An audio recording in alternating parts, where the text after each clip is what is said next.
Boa noite, telespectadores. Estamos de volta com mais um Viver Bem em Cristo, que a cada semana tem sido acompanhado aqui por muitas pessoas e a gente fica muito feliz, não é, com o retorno que nós temos aqui, não é, das perguntas, dos questionamentos, daquilo que o ministro do Evangelho, Sérgio Alves, tem nos trazido acerca da palavra de Deus e como nós podemos ter um bom enfrentamento da vida e das dificuldades nos dias atuais, seguindo os conselhos de Deus. Então, queremos conversar com ele hoje novamente. Tudo bem, pastor? Tudo bem, uma boa noite a todos os nossos telespectadores aí. Que Deus possa assim nos usar e levar os assuntos que realmente seja de grande proveito aí para a gente receber uma porção de Deus e de Cristo, né? Bem, pastor, hoje eu quero abordar a questão do sofrimento humano. Muitas pessoas não compreendem e é difícil mesmo. Eu confesso assim que, né, estudo a Bíblia aí já há 14 anos, né, desde que começaram nossas entrevistas aqui, um pouco antes até, né? Mas eu tinha uma dificuldade muito grande de compreender a questão do porquê Jesus teve que morrer daquela forma, né? E se nós olharmos nos dias de hoje, as pessoas também não compreendem por que tanto sofrimento mesmo entre os cristãos, né? E aí a gente olha de novo lá para trás e vê que todos os apóstolos de Cristo morreram de uma forma, vamos dizer assim, trágica ou violenta, né? Um foi decapitado, outro foi crucificado de cabeça para baixo, um foi cerrado ao meio, enfim, não é? Coisas horríveis assim.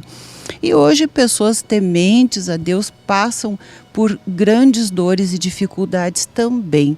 E é difícil compreender, tanto pelas próprias pessoas que estão passando, mesmo crendo em Deus e até conhecendo bastante, né? Quanto por aquelas que analisam e também não conhecem Deus também, né? É mais difícil ainda.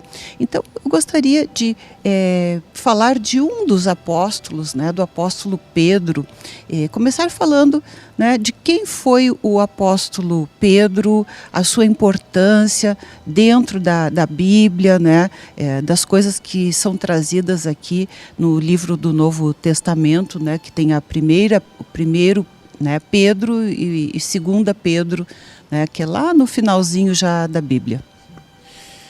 Em primeiro lugar, assim, sobre o sofrimento, assim, a gente tem que lembrar de uma frase, de um versículo aqui que Jesus trouxe e falou a todos nós.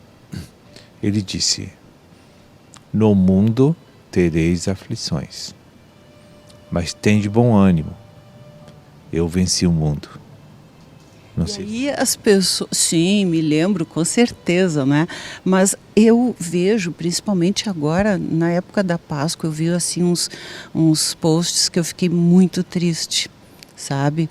Porque pessoas com charges, assim, não dessa forma, mas olhando para a cruz e dizendo, mas que vitória foi essa? Né? Então, por isso eu vejo como há uma dificuldade em compreender isso, que é uma coisa tão grandiosa, mas quando não se tem o conhecimento da origem daquilo, do porquê daquilo, do significado espiritual daquilo, é muito difícil mesmo, né? Então, como as pessoas podem ter uma abordagem de forma a conhecer melhor isso, os porquês que as pessoas estão sempre se questionando, não é? Veja bem, para você entender o porquê que no Evangelho, na vida de Cristo, tudo foi trágico daquele jeito no final.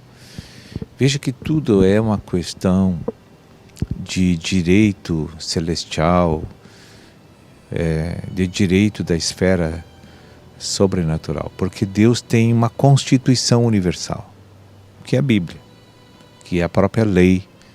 E o que é a lei? A lei é o próprio Deus. A lei é um espírito. O espírito é a lei. E o Cristo é o próprio Deus, que veio em forma de homem. Mas o nosso Deus, na esfera do Espírito, onde Ele reina desde da eternidade passada. Ele é um Deus, um ser, um espírito. Então, o Deus triuno é um só. A única coisa que, para a gente entender o que é triuno, é que ele se bifurca em três operações em favor da salvação e da restauração do homem e do universo. Ou seja, essa bifurcação em três operações, Espírito Santo, Deus Pai, Deus Filho, Deus Espírito Santo, tudo em favor da restauração do universo, desse caos que foi a rebelião de Lúcifer, que danificou toda a Terra e a esfera natural. Então, para você entender por que Jesus teve que morrer numa cruz daquela forma tão cruel, você precisa conhecer a lei e saber que o próprio Deus que fez a lei não poderia conceder perdão para o pecado do homem, por causa da sua própria lei. Mas Deus tinha um plano de ter filhos, e muitos filhos. Para que muitos filhos? Para que também tenha um reino eterno na terra. E esses filhos são filhos espirituais, mas que também vieram em forma humana, como Jesus, seria algo assim? Sim. Tem criaturas e tem filhos, né? As criaturas são todas. Agora, filhos não são todos. Também precisa entender o que significa isso, mas não é o tema de agora aqui. Então, por que tem que sofrer? Não entendo isso, porque Deus é tão bom, Deus é amor. Mas é uma questão judicial. Deus não pode violar a sua lei, não pode conceder benefícios para o homem, sem primeiro que a conta, o débito do homem seja pago. Deus tem que tirar o homem do Serasa, né? E não pode conceder esses benefícios de redenção para o homem, livrando ele do inferno, assim por alta recreação. Vou fazer isso, porque poder ele tem para fazer isso. Mas aí ele vai violar o caráter de santidade e justiça da sua palavra. E ele não pode fazer isso, porque senão ele deixa de ser Deus se ele faz isso, né? Porque ele quebra a sua própria lei. Então, a única maneira disponível para o nosso Deus era ele encarnar e descer, e ele ser crucificado no lugar de todos os pecadores. Era a única maneira. Então ele encarnou no homem chamado Jesus, que era da raiz de Davi, mas quem estava dentro de Jesus era o Cristo. Cristo quer dizer Deus. Quem estava dentro de Jesus era o próprio Deus que está lá no trono. Entenderam? Seria mais ou menos isso. Eu vou descer lá, vou sofrer, vou morrer, pagar a conta, para poder então mudar a lei e trazer uma nova lei, de certa forma. E é a nova aliança, então. A nova aliança, que é o Novo Testamento, mas ele não quebrou lei nenhuma. Havia legalidade para ele fazer isso na sua própria lei. Outra, qual é o ser humano que poderia ser crucificado e morto e que alcançasse a sua própria redenção por seu sacrifício? Nenhum, porque o sangue de todos os homens são contaminados pelo maligno. E para remir pecados precisa ser sangue puro, que nunca teve pecado. Então Jesus, o próprio Deus homem, andou em santidade, não pecou e foi oferecido como um Cordeiro de Deus, como se diz, Cordeiro de Deus, que tirais o pecado do mundo, né? Como Deus pregava lá, né, na sua lei, pregava não, mas era a sua lei que o homem, quando pecava, tinha que sacrificar animais. Então, na nova aliança, o sacrifício foi o próprio Cordeiro, Cristo, que aí cumpriu a lei. E aí teve uma nova aliança, é isso? Aí Deus conseguiu produzir leis novas que estavam totalmente coadunadas com a sua lei, já existente, que ele poderia gerar recriação do homem. Entende? Legalmente isso, não quebra nada da sua lei. Olha, mas eu sempre penso, né, só um Deus homem mesmo para suportar uma dor tão grande como Cristo suportou. E às vezes até me pergunto, né, ele sentia, bom, o pastor provavelmente também não vai poder dizer, né, mas eu fico me questionando se ele sentiu toda a dor como nós hoje sentiríamos se tivesse sido tão sacrificado, tão torturado, não é? Ele sentiu todas as dores que qualquer homem sentiria. Foi na íntegra, todo o vitupério, o sofrimento, foi todo, aquilo foi real. Não é que Deus assim, eu vou dar uma anestesia para ele não sentir nada. Não existe. E sofreu e calado, não é? Como diz a palavra, cordeiro mudo. A ovelha é assim, não é? É por isso que dizem ovelhas, né? Porque elas morrem, elas não gritam, né? Como certos animais. Exatamente.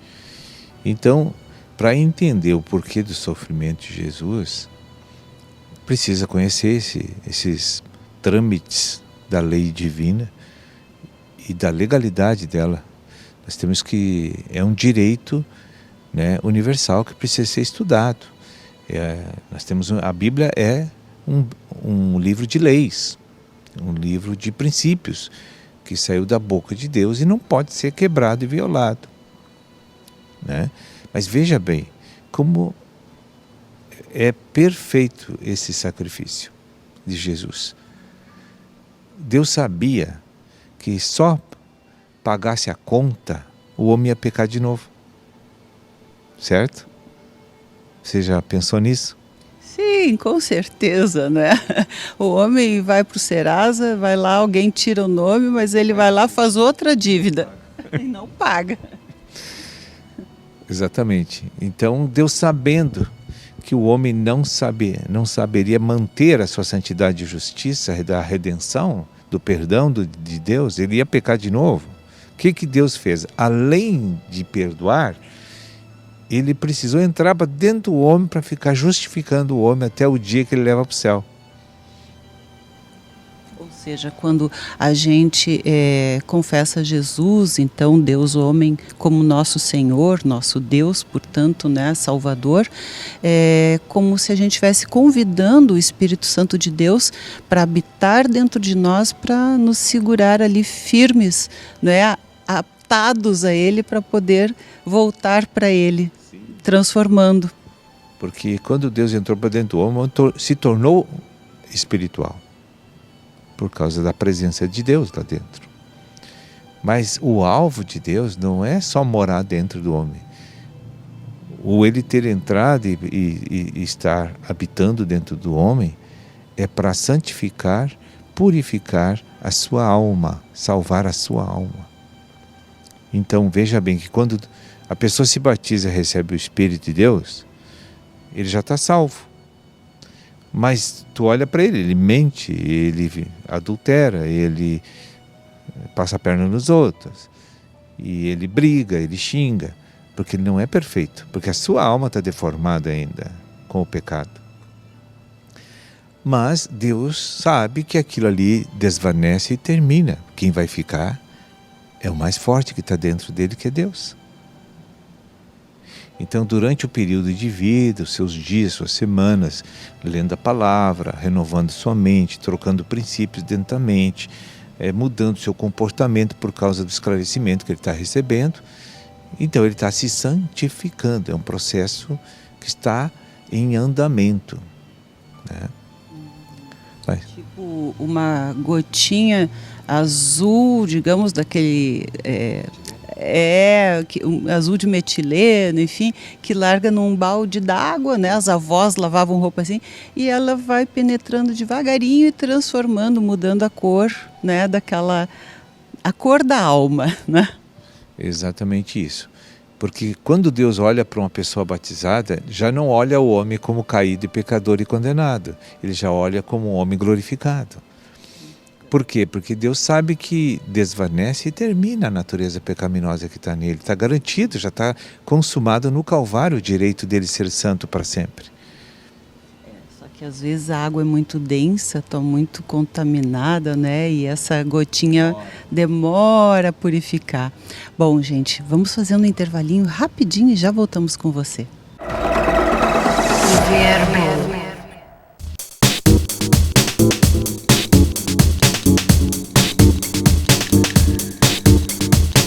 Estamos de volta, nos empolgamos aí no primeiro bloco, mas eu queria lhe dizer, pastor, que foi muito esclarecedor. Para quem pegou o programa andando, né, agora, veja amanhã na reprise às 10 horas ou no YouTube posteriormente este primeiro bloco para compreender por que Jesus teve que morrer na cruz de uma forma tão trágica, sendo filho de Deus. Mas agora, pastor, a gente falou lá no início sobre a questão de os apóstolos de Cristo também morrerem de uma forma trágica. Isso é coincidência ou está ligado também a este fato do porquê Jesus morreu daquela forma? Sim. Eu creio, né, que depois que a pessoa recebe a salvação e já é filho de Deus e já está salvo, tanto faz ele morrer de um câncer ou de um infarto do miocárdio. Qual é a diferença? Ou morrer de perna para o ar, ou num acidente de carro, se ele morre lento, se é súbito, não faz diferença, entende? Então, Deus não leva em conta essa formalidade, porque a pessoa, o que vai morrer é o corpo dela, só ela está viva eternamente, ela está na glória garantida eternamente. Então ela está no lucro, ela está na vitória, ela está no sucesso para sempre. Então a perda do corpo às vezes pode ser trágica. Às vezes, muitas vezes eu vejo os comentários, como é que um homem tão bom, espiritual, foi morrer dessa forma? Como é que Deus deixou? Isso corresponde a um lado nosso que ainda vem daquela porção anímica do homem que é natural. Ele ainda tem pensamentos terrenos, ele ainda tem ótica terrena, porque Deus não olha como o homem olha. Bem, pastor, a gente não só desobedeceu, né, esse ponto de vista espiritual da nossa alma, mas no corpo físico também, né? A gente faz tudo para ter um infarto muitas vezes, né? Come o que não deve, não faz exercício e tantas outras coisas, fuma, né? Então também, né? Deus permitiu, teve um infarto, ou então, né, atravessou a rua, como eu digo, não olhou para os lados. Né? Não tem, então, muitas vezes é consequência do estilo de vida que a gente leva, né? Onde a gente anda, o que a gente faz, ou as nossas escolhas. Então, a perda do corpo condenado, porque esse corpo não tem salvação. A carne vai perecer. Vai para o pó, para o pó voltará. Gênesis 2:7. Né? E vai ressuscitar, mas não nesse formato, nessa matéria, não é? Não, num corpo radioativo em glória do Senhor, um corpo energético, um corpo que nunca mais se desfaz e nunca mais contrai doenças, enfermidades. E só uma curiosidade, vai ter a mesma aparência, digamos, nós vamos nos reconhecer? Ou é difícil saber isso, né? A gente não foi para lá ainda. É difícil, mas vamos crer que ele vai deixar a gente nos seus 33, 35 anos, né? Isso o pessoal pergunta, daí eu vou renascer no corpo de quanto eu tinha, 5 anos, 20 anos, 50 anos, né? Vai nos deixar, né, do jeito que a gente batizou e se confessou Jesus, vai ficar naquela aparência, né? Não sei. Eu acho que um corpo em glória deve ser muito bonito de qualquer forma, não é? De qualquer jeito vai ser bonito, sim. Tá bem, pastor. Nosso programa hoje encerrou, né? A gente gostaria de continuar conversando, mas essa conversa vai ficar para a próxima semana. Então, nós convidamos você a estar novamente aqui na próxima semana com Viver Bem em Cristo. Até lá, pastor. Eu agradeço a Deus aí, Deus abençoe a todos vocês e que tire proveito aí. Muitas coisas serão entendidas aí através desses debates da palavra que a gente está fazendo, uma exposição da verdade, né? Viver Bem.